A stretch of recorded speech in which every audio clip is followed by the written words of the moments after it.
தொடர்ந்து தமிழகத்தில் ஈரோட்டில் இன்று 110.48 டிகிரியும், திருத்தணியில் 108.5 டிகிரியும் வெயிலானது பதிவாகி இருக்கின்றது.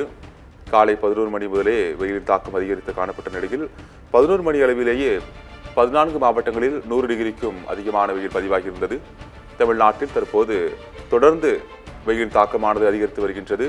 2021 110 டிகிரி வெயிலானது வேலூரில் அதிகமாக பதிவு செய்யப்பட்ட நிலையில் இன்று 2024ஆம் ஆண்டு இன்றைய தினம் 110.7 டிகிரி ஃபாரன்ஹீட் வெயிலானது பதிவாகி இருக்கிறது. தமிழகத்தில் தற்போது கடந்த சில வாரங்களாகவே வெயில் தாக்கம் அதிகரித்து வருகின்றது. மேலும் இன்று காலை 11 மணி அளவிலேயே 14 மாவட்டங்களில் வெயிலானது 100 டிகிரி ஃபாரன்ஹீட்டை தொட்டிருந்தது. இந்நிலையில் வேலூரில் புதிய உச்சமாக 110.7 டிகிரி வெயிலானது பதிவாகி இருக்கிறது. ஈரோட்டில் இன்று 110.48 டிகிரியும், திருத்தணியில் 108.5 டிகிரியும் தற்போது வெயிலானது பதிவாகி இருக்கிறது. திருவண்ணாமலையில் இன்று 107.6 டிகிரி ஃபாரன்ஹீட் வெயில் கொளுத்தியதால் மக்கள் கடுமையான அவதியை சந்தித்தனர்.